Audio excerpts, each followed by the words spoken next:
चलिए अपने आत्मा के ज्ञान और ध्यान की ओर।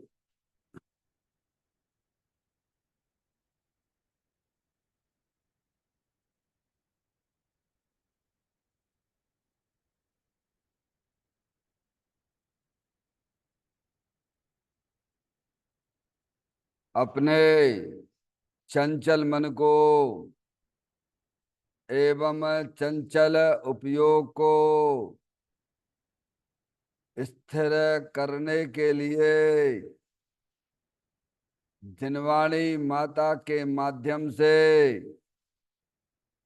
अपनी वर्तमान ज्ञान की पर्याय में सम्यक भेद ज्ञान उत्पन्न करते हुए शरीर शरीर से संबंधित जितने भी चेतन अचेतन पदार्थ हैं उनका मुझ भगवान आत्मा के साथ में किसी भी प्रकार का कोई संबंध नहीं है। इस प्रकार समस्त पर पदार्थों में अपने संबंध की वृत्ति को छोड़ते हुए अंदर में जो अखंड ज्ञान ज्योति स्वरूप भगवान आत्मा है उसमें ही वर्तमान पर्याय का संबंध जोड़ते हुए कि मेरा यह भगवान आत्मा सदा काल शरीर आदि पर पदार्थों से भिन्न एकमात्र अखंड ज्ञान ज्योति स्वरूप है। ऐसा अपने आप को जानो और ऐसा ही अनुभव करो कि वर्तमान में ही मेरा यह भगवान आत्मा शरीर आदि पर पदार्थों से भिन्न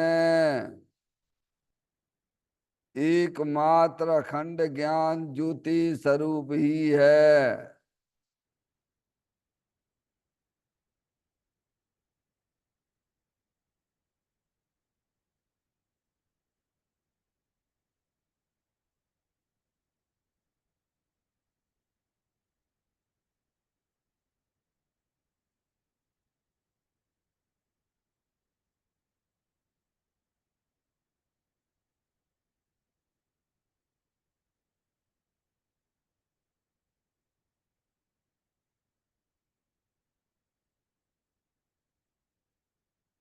इसी प्रकार से संसार अवस्था में आत्मा की पर्याय में जो विविध प्रकार के पुण्य पाप के परिणाम दिखाई देते हैं वे समस्त परिणाम परद्रव्यों के लक्ष्य से होने वाले भाव हैं। वे हमारे आत्मा का स्वभाव नहीं है। ऐसे समस्त रागादिक परिणामों में एकत्व बुद्धि, ममत्व बुद्धि, कर्तृत्व बुद्धि, भोक्तृत्व बुद्धि तथा उन रागादिक परिणामों की ज्ञाता बुद्धि को भी छोड़ते हुए अंदर में जो अखंड ज्ञान ज्योति स्वरूप भगवान आत्मा है जो कि सदा काल शरीर रागादिक से भिन्न एकमात्र पूर्ण निराकुलता स्वरूप वाला है। ऐसा अपने आप को जानो और ऐसा ही अनुभव करो कि वर्तमान में ही मेरा यह भगवान आत्मा शरीर रागादिक से भी भिन्न एकमात्र पूर्ण वीतराग आनंद मूर्ति स्वरूप है।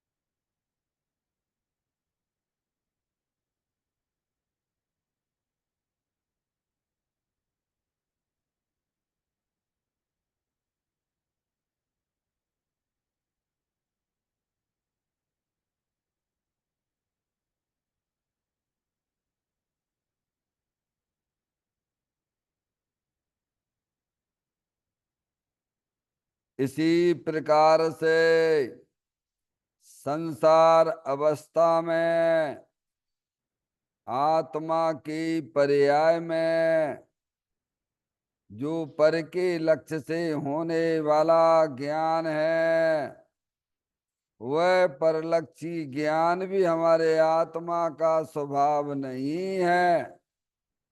वह तो इंद्रिय जनित ज्ञान है। इस प्रकार शरीर रागादिक और परलक्षी ज्ञान के पर्यायों से भी भिन्न एकमात्र अखंड ज्ञान ज्योति स्वरूप हूं, ऐसा अपने आप को जानो और ऐसा ही अनुभव करो कि वर्तमान में ही मेरा यह भगवान आत्मा शरीर रागादिक और खंड खंड ज्ञान की पर्यायों से भी भिन्न एकमात्र खंड ज्ञान ज्योति स्वरूप है।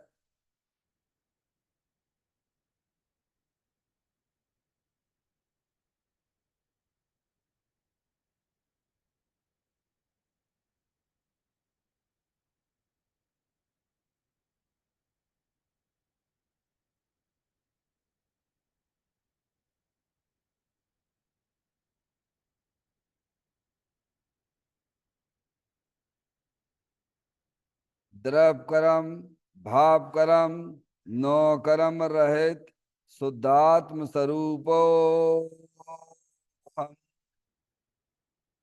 मेरा ये भगवान आत्मा सदा काल शरीर आदिक नौ कर्मों से भिन्न है। मेरा ये भगवान आत्मा सदा काल ज्ञानावर्ण आदि 8 कर्मों से भी भिन्न है।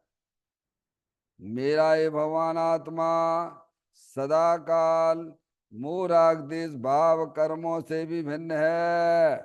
इस प्रकार द्रव कर्म भाव कर्म नो कर्म तीनों कर्मों से रहित मैं तो एकमात्र परम पवित्र शुद्धात्म स्वरूप हूं, ऐसा अपने आप को जानो और ऐसा ही अनुभव करो कि वर्तमान में ही मेरा यह भगवान आत्मा तीनों प्रकार के कर्मों से रहित एकमात्र परम पवित्र शुद्धात्म स्वरूप है।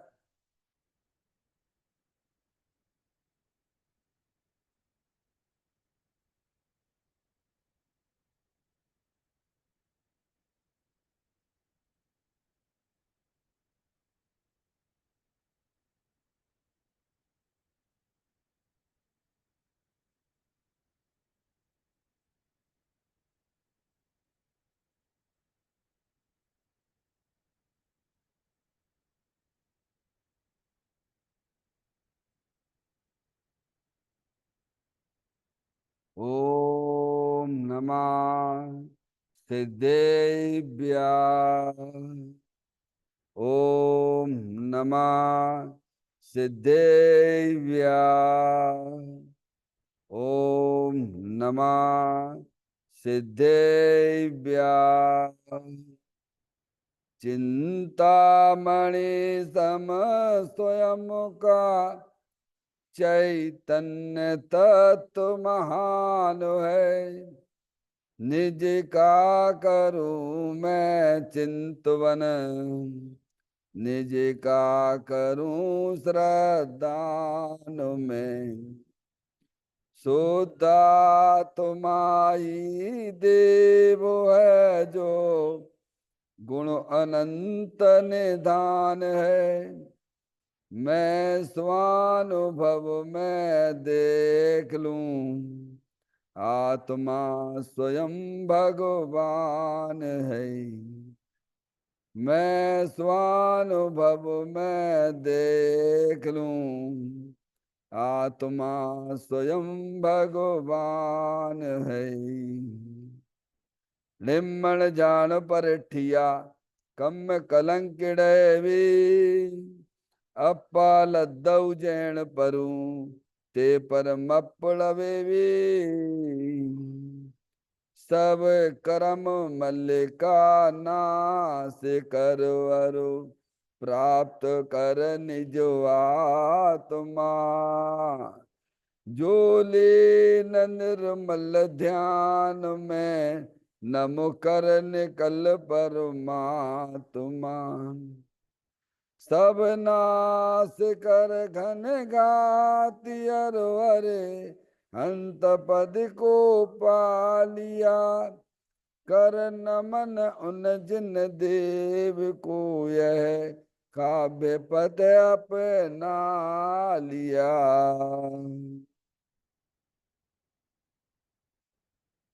श्री योगसार जी नामक परम अध्यात्मिक ग्रंथ स्वाध्याय हेतु में विराजमान है। आज से 1400 वर्ष पहले इस महान पवित्र ग्रंथ की रचना दिगंबर संत योगेंद्र महाराज जी हुए हैं। उन्होंने इस महान पवित्र ग्रंथ की रचना की और उन्होंने इस ग्रंथ का नाम योगसार जी रखा। योगसार जी का सीधा सा अर्थ है मुक्ति के मार्ग में। योग का मतलब जोड़ होता है, किसका किसके साथ में जोड़ करना। तो अरिहंत परमात्मा कहते हैं कि अपनी वर्तमान सुत ज्ञान की पर्याय का अंदर में जो अपना त्रिकालिक ध्रुव भगवान आत्मा जो सदा काल द्रव कर्म भाव कर्म नौ कर्म से रहित एकमात्र अखंड ज्ञान ज्योति स्वरूप है, ऐसे गायक प्रभु परमात्मा के साथ में अपनी वर्तमान शुद्ध ज्ञान की पर्याय का संबंध जोड़ने का नाम योग है, जिसे शास्त्रीय भाषा में सम्यक दर्शन सम्यक ज्ञान भी कहते हैं। और चेतन भगवान आत्मा में ही अपनी वर्तमान पर्याय को मग्न कराना, लीन करना, स्थिर करना, उसे सार कहते हैं, यानी सम्यक चारित्र कहते हैं। तो योग सार क्या हो गया? सम्यक दर्शन, सम्यक ज्ञान, सम्यक चारित्र वाली निर्मल पर्याय, पवित्र पर्याय, जो अपने आत्मा के आश्रय से प्रकट होती है। देखिएगा योग सार ग्रंथ के माध्यम से हम और आप यहाँ पर 56वें नंबर की गाथा का स्वाध्याय चल रहा है, जिसमें दिगंबर संत हमें यही समझाना चाहते हैं, आत्म अनुभवी ही संसार से मुक्त होता है। संसार से मुक्त कौन होता है? जो अपने आत्मा का अनुभव करता है, अर्थात अपने आप को आत्मा रूप जानता है, अपने आप को आत्मा रूप मानता है और अपनी पर्याय को अपने चेतन भगवान आत्मा में लीन करता है।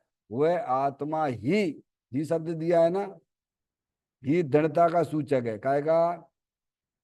दृढ़ता का सूचक है। इसके अलावा जो कायसम परिवर्तन कर रहे हैं अपने आत्मा को छोड़ के, वे सभी जीव जो है संसार में रखड़पट्टी करेंगे। ये शब्द क्या बताता है? जो अपनी वर्तमान शुद्ध ज्ञान की पर्याय में अपने आप को आत्मा नहीं जानते हैं, अपनी वर्तमान श्रद्धा की पर्याय में अपने आप को आत्मा रूप नहीं मानते हैं, अपनी चारित्र की पर्याय में अपने आप को आत्मा रूप अनुभव नहीं करते हैं। अनुभव में तीनों चीजें आ गई, श्रद्धा भी आ गई, ज्ञान भी आ गया और चारित्र भी आ गया। समझ में आई? जिन श्रद्धा और ज्ञान चारित्र की तीनों की पर्याय का मुख्य दर होना चाहिए, अपने आत्मा के सन्मुख होना चाहिए, उसे यह आत्मा का अनुभव कहते हैं। समझ में आया? देखो आत्मा की ज्ञान की पर्याय है ना, पर्याय के बिना तो कोई द्रव होता ही नहीं है। ऐसे ही आत्मा की श्रद्धा नाम की भी पर्याय है, ऐसे ही आत्मा की चारित्र नाम की भी पर्याय है। समझ? तीनों का मुख एट लिस्ट जो है अपने चेतन भगवान आत्मा की तरफ होना चाहिए, उसे ज्ञानी आत्मा का अनुभव बोलते हैं। आगे बेटे समझ में? आत्मा का अनुभव समझ में आ गई? आत्मा का अनुभव किसे कहते हैं? ज्ञान की पर्याय में, श्रद्धा की पर्याय में और चारित्र की पर्याय का मुख्य इधर होना चाहिए। अपने आत्मा के सन्मुख, अपनी आत्म चेतन वस्तु है ना, सदा काल शरीर से भिन्न है ना, सदा काल कर्मों से भिन्न है ना, सदा काल रागादिक परिणतियों से भिन्न है ना, ऐसा सच्चा ज्ञान करके शरीर कर्म और रागादिक से ज्ञान की पर्याय विमुख हो, और अंदर जो चेतनेश्वर भगवान आत्मा है, वीतराग आनंद मूर्ति स्वरूप है, सुख शांति के भंडार स्वरूप वस्तु है, उसके सन्मुख परिवर्तन करे। किधर करे? श्रद्धा ज्ञान चारित्र की पर्याय किधर परिवर्तन करे? अपने आत्मा, अपना आत्मा है ना, अनंत शक्तियों से भरेला भगवान आत्मा, ज्ञान शक्ति है, श्रद्धा शक्ति है, चारित्र शक्ति है, देखो है ना, जीवत्व शक्ति है, चित्त शक्ति है, दृष्टि शक्ति है, ज्ञान शक्ति है, सुख शक्ति है, वीर शक्ति है, प्रबुद्ध शक्ति है, विभुत शक्ति है, सर्वदर्शिक शक्ति है, सर्वगत शक्ति है, सुक्षत्व है, प्रकाशत है, असंचित, ऐसी 47 शक्तियां तो आचार्य हमारे चंदेव ने बताई। आत्मा में कितनी शक्तियां हैं? आत्मा में अनंत शक्तियां हैं। जो आत्म वस्तु है, कोई भी पदार्थ हो, जैसे पुद्गल द्रव्य है, पुद्गल द्रव्य में भी क्या है? स्पर्श रस गंध वर्ण आदि जो है वे अनंत गुण है। अनुगुण कहो अथवा शक्ति कहो, एक ही बात है। भगवान ने जातीय अपेक्षा 6 द्रव्य देखे हैं, जीव द्रव, पुद्गल द्रव, धर्म द्रव, अधर्म द्रव, आकाश द्रव और काल द्रव। वे सब जो द्रव्य हैं अपने अनंत गुण कहो अथवा अपनी शक्तियों से भरेले हैं। अनादिकाल से आत्मा की श्रद्धा की पर्याय में समय मान्यता, अनादिकाल से ज्ञान की पर्याय में और चारित्र की पर्याय में विपरीतता चल रही है। क्या चल रही है? एक श्रद्धा नाम की पर्याय में विपरीतता है, ज्ञान की पर्याय में विपरीतता है, तो उसका मुख बहिर्मुखी होगा, चारित्र भी वहीं लगेगा। कहाँ लगेगा? ज्ञान भी उल्टा। ज्ञान अपने आप को आत्मा रूप ज्ञान नहीं देखता है, समझ गए ना? है तो आत्मा। जैसे कोई बच्चा हो तो बच्चा किसका परिवर्तन करे? अपने पिता का अनुसरण करे तो वह बच्चा कहलाएगा, तभी तो बच्चे कहोगे ना। पुत्र कब कहलाएगा? पुत्र कब कहलाता है? जब वह पुत्र अपने पिता का अनुसरण करे तो वह वास्तव में पुत्र कहलाता है। ऐसे ही ज्ञान, आत्मा का ज्ञान कब ज्ञान कहलाएगा? जब ज्ञान रूपी पुत्र अंदर चेतन भगवान आत्मा पिता है, समझ गए आप? उसका परिवर्तन करे तो सच्चा ज्ञान कहलाए। अब ज्ञान का मुख तो विपरीत जा रहा है, बहिर्मुखी हो रहा है, तो उसे ज्ञान ज्ञान कहेंगे? नहीं कहेंगे। समझ में आया? ऐसे श्रद्धा भी है, श्रद्धा की विपरीतता चल रही है पर्याय में मान्यता रूप से। मान्यता रूप में तो ये आना चाहिए था, मैं तो चेतनेश्वर भगवान आत्मा हूं, ऐसी पर्याय में मान्यता होना चाहिए थी। अब ऐसी मान्यता ना करके अपने आप को क्या माने बैठते हैं कि मैं लड़का हूं, मैं लड़की हूं, मैं स्त्री हूं। ये अनादिकाल से श्रद्धा में और ज्ञान में विपरीतता चली आ रही है, और चारित्र तो उसके फिर पीछे पीछे दौड़ेगा। तो चारित्र में राग द्वेष चल रहे हैं, चारित्र गुण की पर्याय में राग द्वेष। समझ में आया भैया? तो ऐसा बताते हैं कि जो श्रद्धा ज्ञान चारित्र जो है अंदर अपने चेतन भगवान में आत्मा रूप अनुभव करते हैं, वह आत्मा इस संसार सागर से मुक्त हो जाता है। और जिसके श्रद्धा ज्ञान चारित्र में विपरीतता चल रही है, वे सभी आत्माएं कहाँ जाएंगे? संसार सागर में रखड़ पट्टी करेंगे। ठीक है ना? ये बात यहाँ पर बताई जा रही है, पाठ करते हैं। ना जानते पहचानते निज आत्मा गहराई से, जिनवर कहें संसार सागर पार वे होते नहीं है। जिनकी श्रद्धा में ज्ञान में चारित्र में विपरीतता चल रही है। क्या चल रही विपरीतता? मोह राग द्वेष। क्या चल रहे हैं? समझ में आए? वे जीव संसार सागर में रखड़ पट्टी करेंगे, और जिनके श्रद्धा और ज्ञान चारित्र तीनों इधर लग रहे हैं, वे आत्माएं कहाँ जाएंगे? वे संसार सागर से निकल जाएंगे। मोह राग द्वेष। अब श्रद्धा ज्ञान चारित्र में क्या चल रहा है विपरीतता? मोह राग द्वेष, अज्ञान दशा, तो वो तो संसार का कारण है। है ना। और वे श्रद्धा ज्ञान चारित्र सुधर गए तो बस काम उसका हो गया काम। पर्याय में होने वाले दुख भी चले गए। दुख क्या है? मोह उद्देश्य अज्ञानता दुख है। ये दुख क्या है? दुख कोई वस्तु है क्या? दुख नाम की कोई वस्तु है क्या? भगवान ने वस्तु कितनी बताई है? 6 बताई। जीव द्रव, पुद्गल द्रव, धर्म द्रव, अधर्म द्रव, आकाश द्रव और काल द्रव। तो दुख रूपी जो पर्याय, विकार रूप पर्याय है, वह अज्ञानता की निशानी है। फिर अज्ञानता दूर होने के बाद ज्ञानी की पर्याय में भी वो राग द्वेष चलते रहते हैं उनकी भूमिका के अनुसार। मुनराजों को भी उनकी भूमिका के अनुसार चलते हैं। भावलिंगी मुनराज भी हों, भावलिंगी मुनराज हों, उनकी पर्याय में भी राग द्वेष चलते हैं। तो जब तक आत्मा की पर्याय में पूर्ण वीतराग दशा नहीं आती है, यानी अर्यंत अवस्था नहीं आती है, तब तक राग द्वेष चलेंगे। अब तुम तो ये चाहते हो कि हमारा श्रद्धा ज्ञान सही हो गया है तो ये राग द्वेष भी नहीं होना चाहिए, ऐसा क्यों होता हो सकता है क्या? वो तो क्रम क्रम से ही आएगा ना। जैसे कोई आपने बीज डाला, बीज डाला तो पहले अंकुर ही तो फूटेगा। क्या होगा? बीज डाला, बीज डाला किसी का, आम का बीज डाला तो पहले अंकुर ही तो फूटेगा कि एकदम वृक्ष बन जाएगा आम का। तो चारित्र्य में थोड़ा समय लगता है। तुम्हें ऐसे ही ज्ञानियों की पर्याय में श्रद्धा और ज्ञान तो सही हो गया, अभी चारित्र्य में थोड़ा टाइम लगेगा। समझ में आया? मुनराज भी हैं, भावलिंगी संत हैं, उनकी पर्याय में भी राग द्वेष चलते रहते हैं।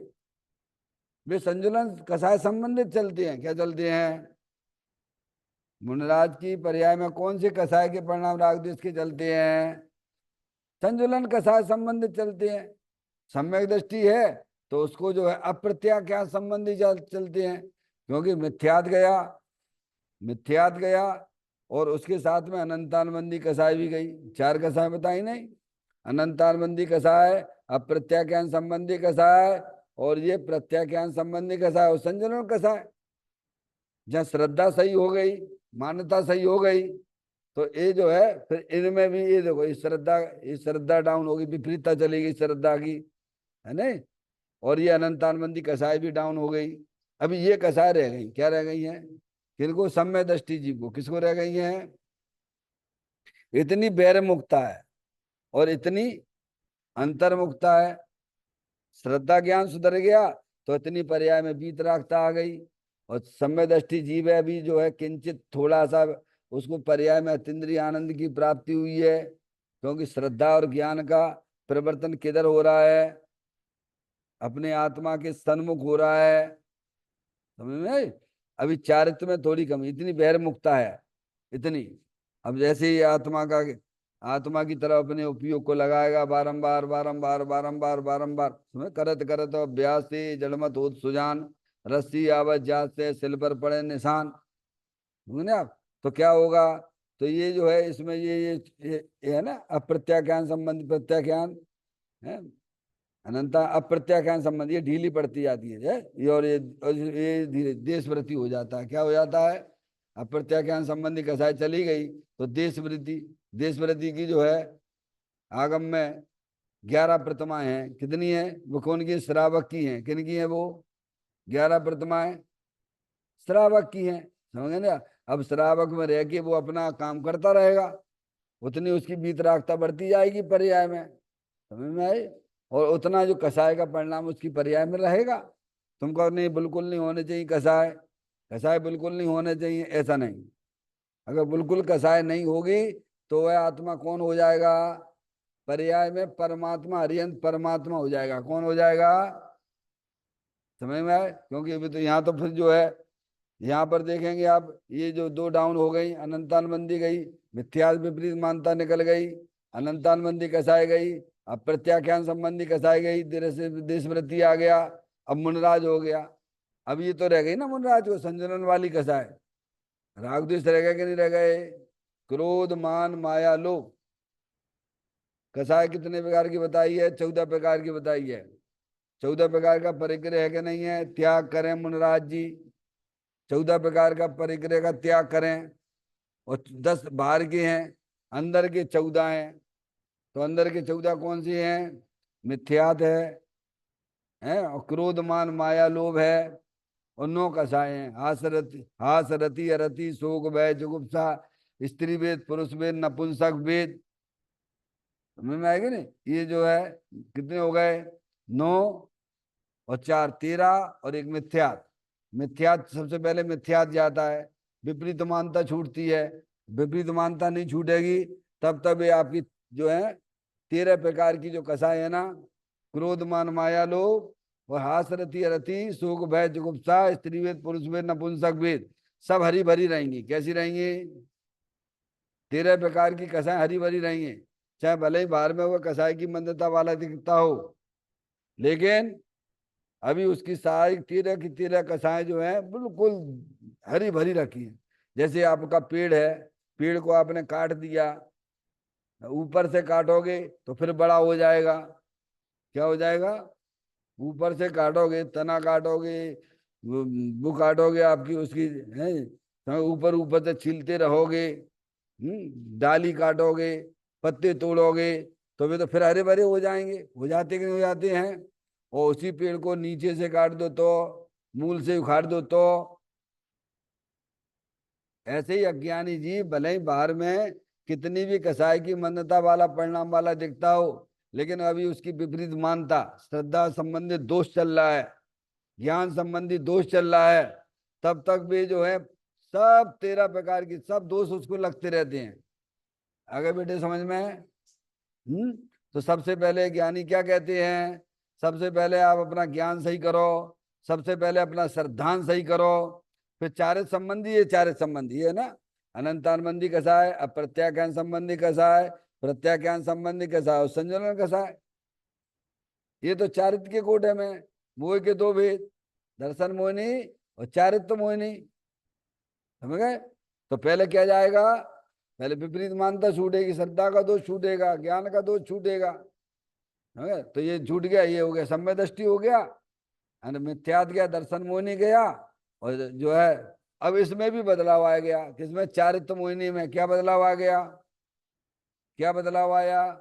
अभी राग द्वेष के परिणाम हैं, मुनराजों को भी होते हैं। ये देखिए मुनराज ये एक दृष्टांत आता है अपने आगम में। क्या दृष्टांत आता है? कि जैसे पत्थर पे खींचो लाइन है, गीली मिट्टी पे खींचो लाइन, और बालू के रेत पे खींचो एक लाइन, और पानी पे लाइन खींचो, तो सब में अंतर आएगा कि नहीं आएगा? पत्थर पे खींचोगे तो गड्ढा पड़ जाएगा, तो कितने दिन बाद बढ़ेगा वो पत्थर का? बोलो। पत्थर पे खींचे वाले, एक पत्थर पे लाइन खींचो जोरदारी की, प्रेशर के साथ में। कैसे? ऐसे नहीं, हल्के से नहीं, प्रेशर के साथ में एक पत्थर पे लाइन खींचो, एक गीली मिट्टी पे लाइन खींचो, और एक जो रेत पे खींचो, रेत समझेगा, सैंड, और एक पानी पे खींचो। और ऐसे नहीं, धीरे धीरे नहीं, धीरे धीरे नहीं, ऊपर खूब प्रेशर के साथ में, प्रेशर के साथ में खींचो, चारों पे लाइन खींचो। अब अब प्रेशर के है ना, अब जो अनंतान बंदी में क्या प्रेशर, प्रेशर चल रहा हो ना, प्रेशर क्या जाए मिथ्या मान्यता में, समझ गए ना? तो अब वो जो लाइन खींची गई है, पत्थर पर, गीली मिट्टी पर, रेत पर और पानी पर, प्रेशर के साथ जो खींचो आप, तो पत्थर पे खींची गई लाइन, वो गड्ढा हो गया, बोलो कब भरेगा वो? है कब भरेगा वो? और गीली मिट्टी वाला वो समय पाके वो भर जाता है, इसमें थोड़ा बहुत टाइम लगेगा। समझ में आए भैया? ऐसे ही जो है रेत पे खींचो, रेत को तो हाल फटाफट फटाफट, वो उसकी अपेक्षा से, गीली मिट्टी की अपेक्षा से जल्दी भर जाएगा। और पानी पे खींचो तो पानी पे खींचोगे तो क्या होगा? इधर तुम खींचते जाओगे, उधर वो पानी भरता जाएगा, एक जैसा दिखाई देगा। तो ये जो, अब इसको ऐसे ही समझिए आप। क्या? अब ये जो है क्या कह रहे हैं? मिथ्यात और क्रोध मान माया लोभ, एक क्रोध मान माया लोभ प्लस हास रति अरति शोक भय जुगुप्सा स्त्री वेद पुरुष वेद नपुंसक वेद, ये कसाय, इनका जो स्वरूप है जो आगम में दिया है, वो हमें उनके लक्षणों को पहचान लेना चाहिए। समझ गया? इन कसायों का स्वरूप पहचानो। अनंतानबंदी का स्वरूप क्या है? अनंतानबंदी। अब अनंतानबंदी है तो अनंतानबंदी क्रोध भी है, मिथ्यात है ना, मिथ्यात है तो अनंतानबंदी क्रोध भी है, मान भी है, माया भी है, लोभ भी है, और प्लस हास, रति, अरति, शोक, भय, जुगुप्सा, स्त्री भेद, पुरुष भेद, नपुंसक भेद, यहीं पर तीनों है। कहाँ तेरह यहीं पर है। कहाँ पर है? अनंतानबंदी। जब मिथ्यात्व भी मानता है ना, तो देखो क्रोध, अज्ञानी का क्रोध देखिए आप, कैसा बैर बनता चला जाता है। क्रोध, मान, माया, लोभ, तेरह कसाय लेना है इसी में, इसी में तेरह कसाय लेना है। कहाँ पे? अनंतानबंदी में लीजिए तेरह कसाय। ये विपरीत मानता है।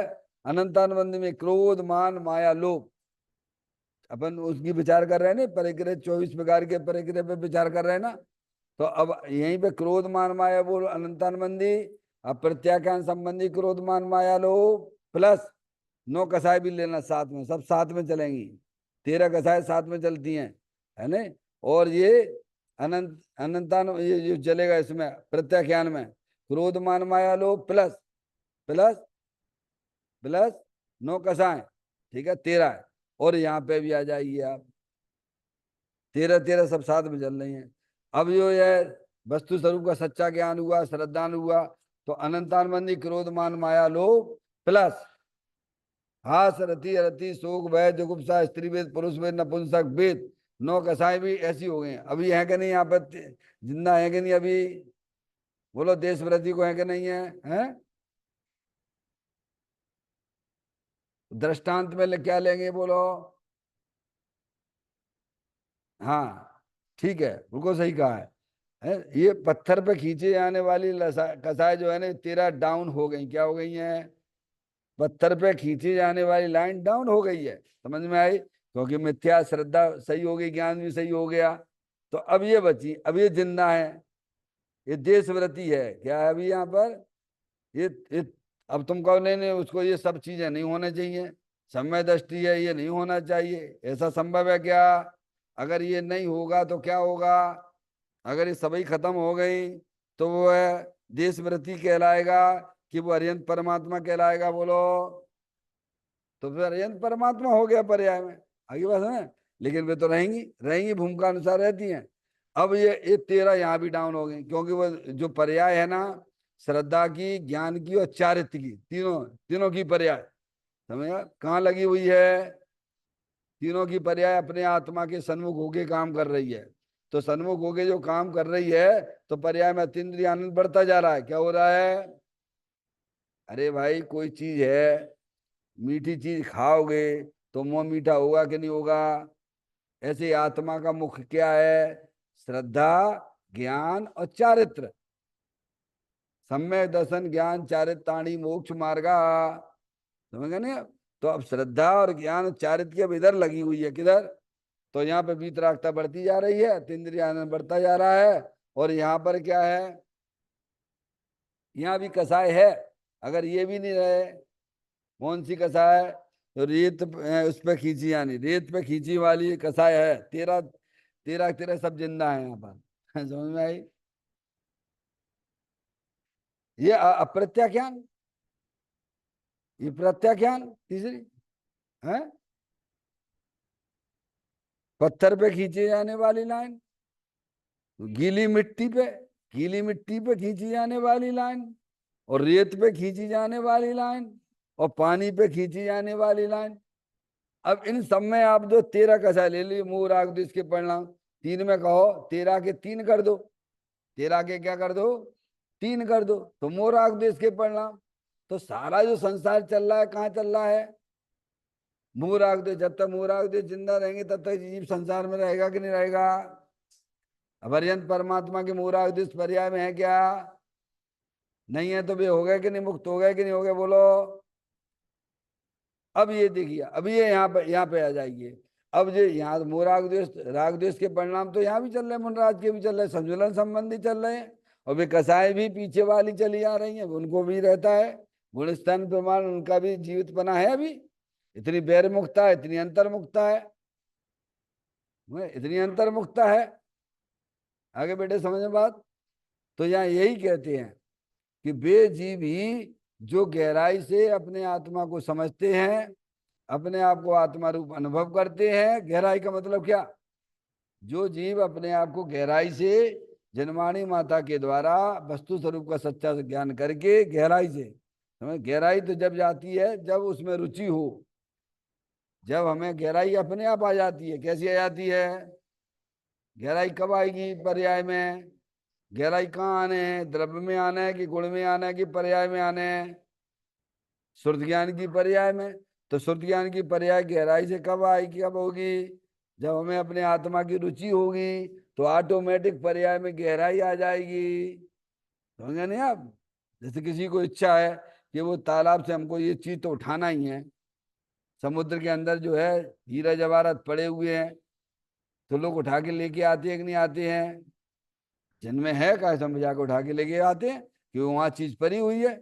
तो वो तो कैसे भी काय समय, जैसे अभी वो थी नहीं काय समय, वो जो लड़की काय समय, उसको जो ने क्या किया, उसने, उसको वो मिलने वाला था, प्राइज मिलने वाला था ना, तो फिर 100 ग्राम उसका वजन ज्यादा निकला। क्या नाम था? है विनेश, है नहीं? तो उसने पूरी ताकत के साथ में काम किया कि नहीं किया? अपना कैसे भी उसने वजन कम करने की कोशिश की कि नहीं की? अब थोड़ा सा रह गया। गहराई का मतलब समझ गए?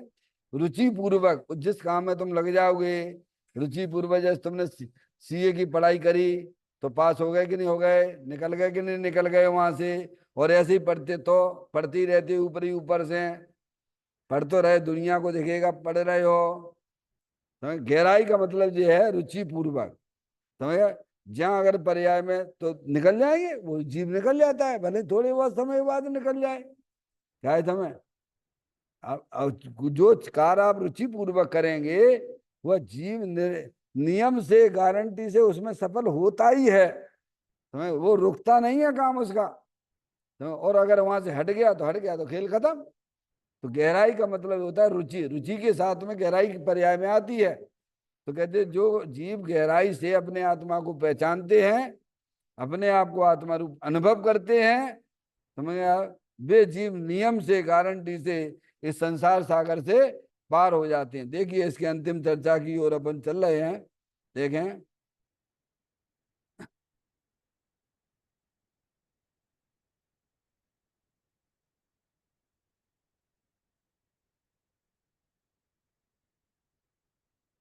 देखो, जिनेन्द्र भगवान ने दिव्य ध्वनि में यह उपदेश दिया है कि निज शुद्धात्मा का श्रद्धा, ज्ञान और ध्यान, तीन बातें आ रही हैं। शुद्धात्मा का श्रद्धा, ज्ञान व ध्यान, अर्थात निश्चय रत्नात्य रूप मसाले के प्रयोग से वीतरागता की आग भभक उठती है, जो कर्म रूपी ईंधन को जलाकर भस्म कर डालती है। आत्म ध्यान बिना कर्मों से मुक्ति किसी भी प्रकार से हो सकती नहीं। इसीलिए आत्म अनुभव ही वास्तविक मोक्ष मार्ग है। संकति बाह्य चारित्र को मोक्ष मार्ग मानता ही नहीं है। क्या बात आई है इस पैराग्राफ में? सबसे पहले कहा जिनेन्द्र भगवान ने दिव्य ध्वनि में यह उपदेश दिया। किसने दिया है? जिनेन्द्र भगवान किसे कहते हैं? भगवान एक ही है, जिनेन्द्र देव, बस। बाकी जो जगत में जितने चलते हैं सब काल्पनिक हैं। सबने अपनी अपनी मान्यता के अनुसार भगवान बना लिए हैं। केवल एक जिनेन्द्र देव परमात्मा, अरिहंत परमात्मा ही भगवान है, क्योंकि उनकी पर्याय में सब मोह राग द्वेष का अभाव हो गया है। और साथ में अनंत दर्शन, अनंत ज्ञान, अनंत सुख, अनंत वीर जैसी परिपूर्ण निर्मल पर्याय प्रकट की है। वे ही वास्तव में जिनेन्द्र देव भगवान है। बाकी जगत में जो भगवान के नाम पे चल रहा है वे सब काल्पनिक है, और उनका जो सेवन करते हैं उनके अनुयायी सब संसार सागर में रखड़पट्टी करेंगे। समझ में आएगी नहीं आप? तो ये वाणी किसकी है? जिनेन्द्र देव परमात्मा की है, अरिहंत परमात्मा की वाणी है ये।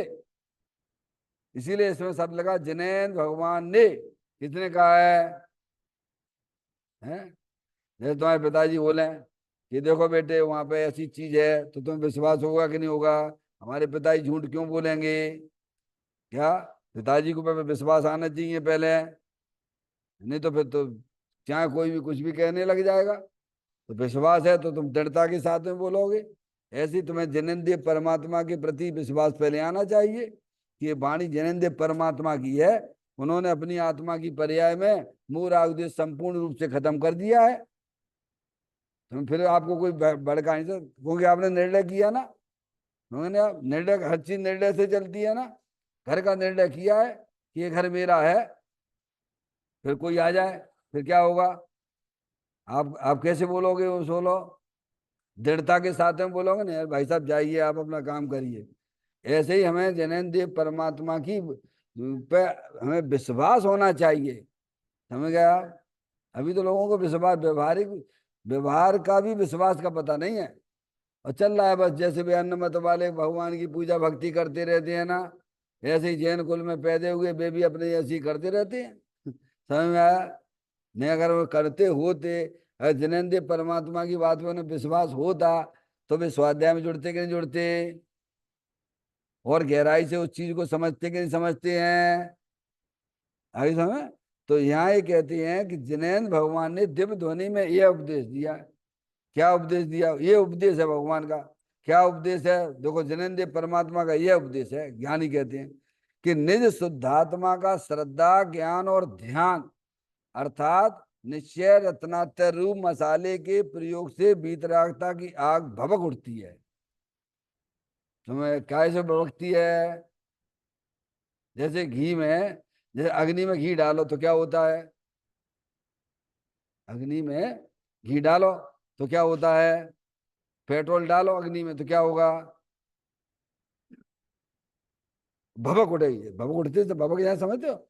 जैसे ही तुमने जो पेट्रोल डाला तो एकदम ऐसा नहीं हो जाता। जैसे तुमने देखे हैं वहां पे सर्कस में भी देखे होंगे, मुंह में पेट्रोल भरे रहते हैं, वे पिया बोतल से, मैंने बोतल पिया है और एकदम अग्नि का संपर्क किया, लिया, अग्नि पकड़ा रहता है, हाथ में अग्नि है, मुंह में पेट्रोल भर लिया, तो लोगों को दिखाते नहीं, तो ये एकदम ऐसा होता नहीं अग्नि का, ऐसी भभक उठती है। भभक उठती, समझ गए? हैं? हैं? ऐसे भभकती है। तो ये कहते हैं निशुद्धात्मा का श्रद्धा ज्ञान और ध्यान, इसमें तीनों आ गए। समझ गया? ध्यान चारित्र गुण की पर्याय है। श्रद्धा जो है, श्रद्धा नाम का गुण है ना आत्मा में, जैसे ज्ञान नाम का गुण है ना, जानने जानने का काम ज्ञान गुण का काम है। जैसे शरीर ये अंग है, ये आँख काम अपना कर रही है, नाक अपना काम करती है, कान अपना काम करती कि नहीं करती है? ऐसा तो नहीं कान का काम आँख करेगी क्या? करेगी क्या? कान का काम कान करेगा, आँख का काम आँख करेगी, नाक का काम नाक करेगी। तो है ही किसके? एक शरीर के ही तो है ना। और भी विविध है। ये तो तीन चीजों को अपन को समझना है, श्रद्धा ज्ञान और चारित्र। तो यहां भी कहते हैं शुद्धात्मा। शुद्धात्मा यानी जो अनंत शक्तियों से भरे लो भगवान आत्मा, शरीर कर्म राग, और पीछे देखो चित्र में वो शुद्धात्मा, अनंत शक्तियों से भरे लो भगवान आत्मा, वही हमारा रूप है। क्या है? शुद्धात्मा ही हमारा वास्तविक रूप है। अभी क्या है, श्रद्धा और ज्ञान कहाँ लगे हुए हैं? बाहर ही बाहर काम कर रहे हैं। तो यहाँ भी ये कहते हैं कि शुद्ध निज शुद्ध आत्मा, अपने अपने आत्मा की बात है। निज कह के किसकी बात करी है? निज यानी स्वयं। तो निज शुद्धात्मा का किसकी बात कर रहे हैं? यानी अपने शुद्धात्मा का। किसकी बात कर रहे हैं? अपने शुद्धात्मा की। है? तुम्हें शुद्धात्म वस्तु है कि नहीं है? बोलो, कहीं से लाना है तुम्हें? कहीं किसे क्या लाना है क्या? अरे अंदर ही में तो शुद्धात्म वस्तु है ना।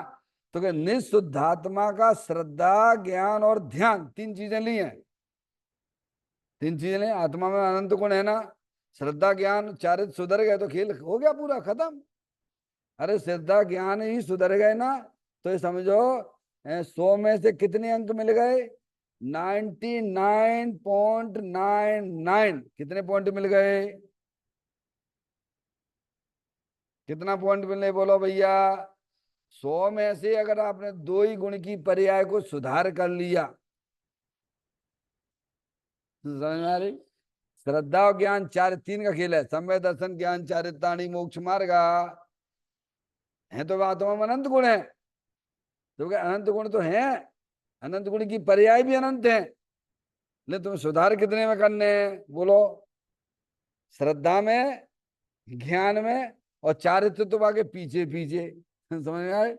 श्रद्धा के पीछे है, श्रद्धा ज्ञान सुधरे तो चारित्र तो अपने आप ही। चारित्र की पर्याय लीन। चारित्र किसे कहते हैं? आप रूप में लीन रहे फिर सम्यक चारित्र सोई। चारित्र किसे कहा है?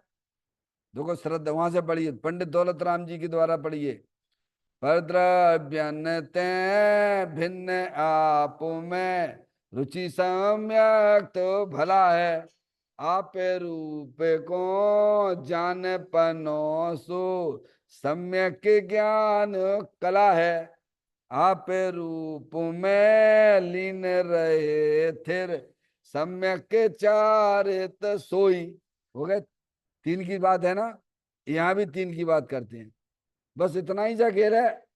अब ये श्रद्धा और ज्ञान में सुधार हो गया तो 100 में से 99.99 नंबर मिल गए तुम्हें। कितने? और चारित्र में भी, और चारित्र का कितना कोटा है? 0.01। चारित्र का कोटा कितना है? आगे बात समझे? कैलकुलेशन कैसे समझेंगे? जिसके श्रद्धा और ज्ञान सुधर गए तो उसने कितना बड़ा काम कर लिया बोलो? कितने मार्क मिल गए उसको? 99.99 मार्क मिले उसे। और एक व्यक्ति को 100 मिले। 100 में से 100 ऐसे होते हैं कि नहीं होते हैं? अरे नंबर तो सबको अपने अपने हिसाब से मिलते हैं ना भाई। समय दृष्टि को इतना नंबर मिल गया है मोक्ष मार्ग में। कितना बोलो? कितना मिल गए समय दृष्टि को? कितने नंबर मिले? जोर से बोलो। समय दृष्टि जीव को फिर बार बार बोल रहा हूं ना। समय दृष्टि को कितने अंक मिले 100 में से? 9। 0.01 और मिल जाता तो क्या हो जाता? 100% खत्म। पर 100% मिलते हैं नहीं मिलते विद्यार्थियों को? किसी को 100 भी मिलते हैं, किसी को 99.99 भी मिलते हैं, किसी को उससे कम भी मिलते हैं। तो सबका है ना बंटवारा। तो सम्यक दृष्टि जीव है, उसकी श्रद्धा और ज्ञान में सुधार हो गया। क्या हो गया है? चारित्र में भी सुधार हुआ है। चारित्र में भी सुधार हुआ, पर उतना सुधार नहीं हुआ है जितना अरिहंत परमात्मा का हुआ है। क्या कह रहे हैं? अब चारित्र में क्या क्या ले लेना? चारित्र में जो है सम्यक दृष्टि जीव का थोड़ा सा समझ गए ना, देशवृत्ति का ज्यादा सुधार हो गया है। मुनराज का उससे ज्यादा सुधार हो गया चारित्र में। और अरिहंत परमात्मा को 100 नंबर। कितने? उनका पूरा उतना पूरा सुधार हो गया। तो उनकी श्रद्धा भी, श्रद्धा ज्ञान तो सुधर ही थे, और चारित्र भी 100%। तो कहने का मतलब ये है कि सम्यक दृष्टि जीव हुआ मोक्ष मार्गी कहलाता है एक प्रकार से। समझ गए आप? क्योंकि उसके 99.99 नंबर आ गए। आगे बात समझ में?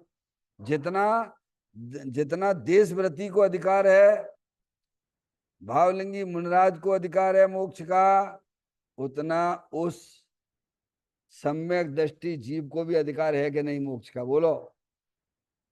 अरे 3 लोग हैं समझिए आप। एक 100 नंबर वाला है, और 3 कैसे हैं? 99.99 वाले हैं। समझ में आए? 3 विद्यार्थी ऐसे हो सकते हैं कि नहीं हो सकते हैं? 4 विद्यार्थी लीजिए। 4 विद्यार्थी हैं, एक को 100% मिले 100 में से 100, और एक को 99.99 मिले, दूसरे को भी 99.99 मिले, तीसरे को भी 99.99 मिले। और ये सब जो कैसे हैं? जिनकी श्रद्धा और ज्ञान में सुधार हुआ है। समझ में आई? इतना सुधार हो गया। अब ये तीनों को 99.99 है, तो अब किसको 100 नंबर दोगे आप? जब बता रहे ना 3 99.99 वाले हैं, और चौथा 100 वाले कौन है? बोलो कौन है 100 वाला? तो अरिहंत परमात्मा है। अब तीनों ये मोक्ष मार्गी हैं। कौन है? देखिए इधर देखो, तीनों मोक्ष मार्गी हैं। अब सिलेक्शन किसका करें? बोलो मोक्ष मार्ग किसका सिलेक्शन करें? तो वो हो गया ना 100 वाला पहले। अब सेकंड में किसका करें? अब बताओ, बड़ी दिक्कत आ गई है। अब सर्विस देने हैं भैया सबको, तो अब किसको दें? तीनों जो है कैसे हैं? 99.99 वाले हैं। तो तीनों को उठाना पड़ेगा कि नहीं उठाना पड़ेगा? क्या छोड़ सकते हो किसी को? तो समय दृष्टि को भी तीनों जो है 99.99 वाले हैं, वे सब मोक्ष मार्गी में आ गए। क्या गए भैया? छोड़ नहीं सकते हो आप उसको। अगर छोड़ दोगे तो क्या हो जाएगा? बवाल मच जाएगा। क्या समझे? नहीं, बवाल नहीं बचेगा संस्था के अंदर। अरे भाई, जब तुम्हारे 3 विद्यार्थी हैं, 99.99 आए हैं, और तुम किसको छोड़ोगे? बोलो, किसको सर्विस दोगे आप? नहीं, हम तो जो ऐसा नहीं चलेगा। समझ में आया भैया? सर्विस तीनों को मिलेगी। अगर आपने किसी को छोड़ दिया तो देश के अंदर बवाल मच जाएगा। समझ में आया? तो इसलिए तीनों जो है मोक्ष मार्गी हैं। समझ में आया भैया? तीनों ही मुक्ति को प्राप्त करने वाले हैं। तो ये बात इसमें बताई गई है कि निःशुद्धात्मा का श्रद्धा, ज्ञान और ध्यान, अर्थात निश्चय रत्नात्रय आ गया ना। निश्चय रत्नात्रय रूप मसाले के प्रयोग से, क्या इसे प्रयोग से, प्रैक्टिकल प्रैक्टिकल प्रयोग से वीतरागता की आग भभकती, का की वीतरागता यानी अतीन्द्रिय आनंद की। अभी अज्ञानी जीव की पर्याय में काय की आग जुड़ रही है? मोह राग देश की आग झलक रही। क्या हो रही है? ने कुछ भी हो जाए, शरीर में कुछ हो जाए या संयोगों में कुछ भी हो जाए तो एकदम क्रोध करने लगता है। क्या करता है? अज्ञानी जीव की पर्याय में भी क्या चल रहा है? नेक दिन लड़ाई झगड़ा, हिंदुस्तान पाकिस्तान है। जैसे तुम मम्मी को खूब चाहे कितना भी करो, ठीक है कि नहीं, और उसमें से 0.1% नहीं करो उनकी इच्छा से, समझ में आएगी? तो क्या हो जाएगा? 90 जो सब तुमने किया 99.99 किया, और उसमें से 0.01 नहीं किया काम, तो वो तो होना ही नहीं है। सबकी इच्छाओं की पूर्ति तो आप कर ही नहीं सकते हो। कोई कर सकता है? कर देता तो भगवान काली जितने भी ज्ञानी हुए क्यों तो छोड़ के निकल गए? जो संसार विषय सो गोता तीर्थंकर क्यों त्यागे।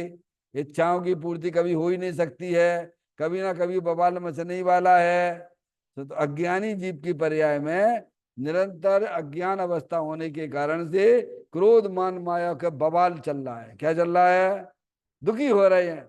और जहाँ ज्ञानी हुआ तो उसका उतना तो वो जो है ना, संसार का पावर तो खिंच गया। थोड़े बहुत राग द्वेष के परिणाम रह गए हैं। तो यहाँ यही कहते हैं, क्या कहते हैं कि निःशुद्धात्मा के श्रद्धा से, निःशुद्धात्मा के ज्ञान से और निःशुद्धात्मा के ध्यान से, तीनों पर यहाँ श्रद्धा ज्ञान चार थी। क्या होता है? निश्चय रत्ना तरु मसाले के प्रयोग से वीतरागता की आग, वीतरागता की आग कही है, अतीन्द्रिय आनंद की बाढ़ आ जाती है। जैसे नहीं है, बाढ़ नहीं आ जाती शहरों में एकदम, है एकदम बाढ़ नहीं आ जाती है। ऐसे ही ज्ञानियों की पर्याय में वीतरागता की बात, क्योंकि उसका श्रद्धा ज्ञान और चारित्र किधर लगे हुए हैं? अपनी शुद्धात्मा की तरफ लगा हुआ है। इसीलिए उसकी पर्याय में अतीन्द्रिय आनंद की बाढ़ आ जाती। क्या आती है? तो यही कहा उन्होंने, निश्चय रत्नातरु मसाले के प्रयोग से, काय के प्रयोग से, ये प्रयोग है, प्रैक्टिकल है, जीवन है, मोक्ष मार्ग जीवन है। समझ? प्रयोग से वीतरागता की आप भवक उठती है, अतीन्द्रिय आनंद की बाढ़ आने लग जाती है। इस प्रकार से ये चर्चा है। अपन इसकी चर्चा कल अपन बाद में फिर और करेंगे। चैतन्य काय स्मरण प्रति क्षण करो रे, भावी के अनंत दुखी को पल में हरो रे। अक्षय अनंत निज शोक निदान पाओ, गाओ अरे नित इसी के गीत गाओ, गाओ अरे नित इसी के गीत गाओ। 9 बार नमोकार मंत्र का स्मरण।